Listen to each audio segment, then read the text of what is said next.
სიჩჩოთაგან კეთილად მოღვაწეთა მარკიანე, ბრძნისა მარტვირისთანა განდგომილი არიოს, ძლიერად დააკვეთეს მოუწყლველად დამცველთა მართლმადიდებლობისა სარწმუნოებისათა და თანა შედგომილთა პავლე კეთილმასწავლელისათა, ვინაიცა მის თანავე პოვეთ ცხოვრება ივითარცა სამებისათვის მბრძოლთა რჩეულთა.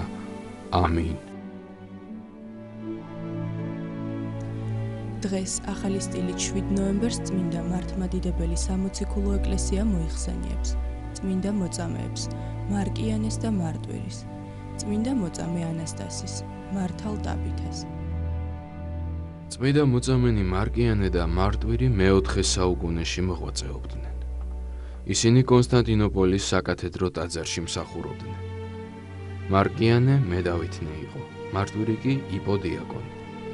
ისინი აგრეთვე წმინდა პატრიარქის პავლე აღმსარებლის ნოტარიუსების მორჩილებასაც აღასრულებდნენ. მათი ხელით იწერებოდა ნეტარი მღვდელმთავრის ეპისტოლეები არიანელთაგან შეცდომილი სამწყსოსთვის. მას შემდეგ, რაც ერეტიკოსებმა წმინდა პავლე სამეფო ქალაქიდან გააძევეს და მალულად მოკლეს, პატრიარქის კათედრა ადრიანე მაკედონიუსმა დაიკავა.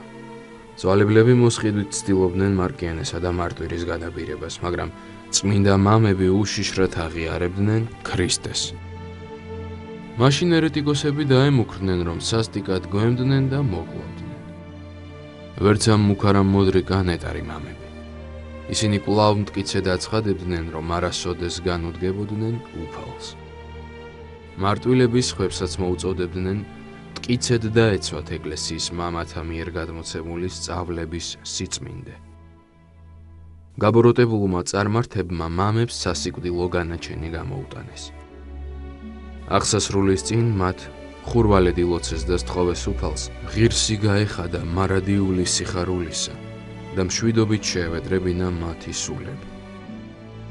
გვიხარის, რამე თუ ესე ვითარითა სიკვდილით განვალთ ამას სოფლიდან სახელისა შენისათვის. ღირს ყავს ზიარება ცხოვრებისა საუკუნოისა შენთან, წყარო ცხოვრებისა. დაასრულეს მამებმა ლოცვა, რის შემდეგაც მათ სიხარულით მიუპყრეს ქედი უსჯულოთა מחვილებს. ქრისტიანებმა წამოასვენეს მათი ცხედრები და პატივით დაფლეს.